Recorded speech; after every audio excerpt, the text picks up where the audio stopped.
Okay, so hello everyone. This is me, Sakshi Prajapati, with the new finance basic series for the newbies of 11th and 12th class, or those who have passed 12th class, or those who have interest in knowing the finance terms related to the finance world.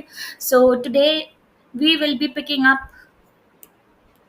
the most confusion people have in these two terminologies, that is stocks and shares, right?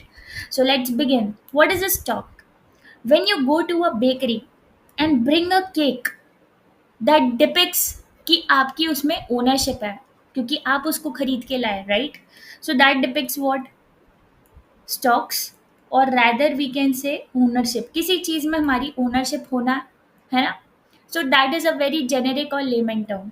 अब ऊपर आते हैं कि अगर यही cake जो है, इसका मैं एक स्लाइस टुकड़ा खा लूं, तो that is known as what? हिस्सा. और I could say share. Share is specifically quantifiable, I could say.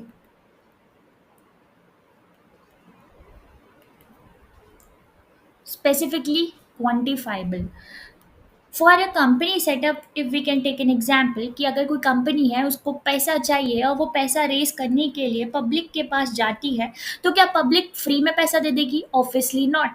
So public will say what we will get, the company would say कि आप हमारे कंपनी के पार्ट हिस्सेदार बन जाना, part ownership, what we can say, in the form of shares, right? In the form of shares.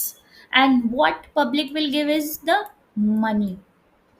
So, supposingly, if I was the person who has invested in this company, so I could say that I have purchased 10 shares, which is specifically quantified, right? And if I say कि I have the stocks of this particular company, so that means I have ownership in this particular company. I hope you people are very much clear that stock is a very generic term. People use it like in everyday life. Like I've invested in a stock exchange, I have invested in the stocks of so and so company, but the shares depict the specifically quantifiable ownership. All right, let's meet in the next video. Thank you, everybody.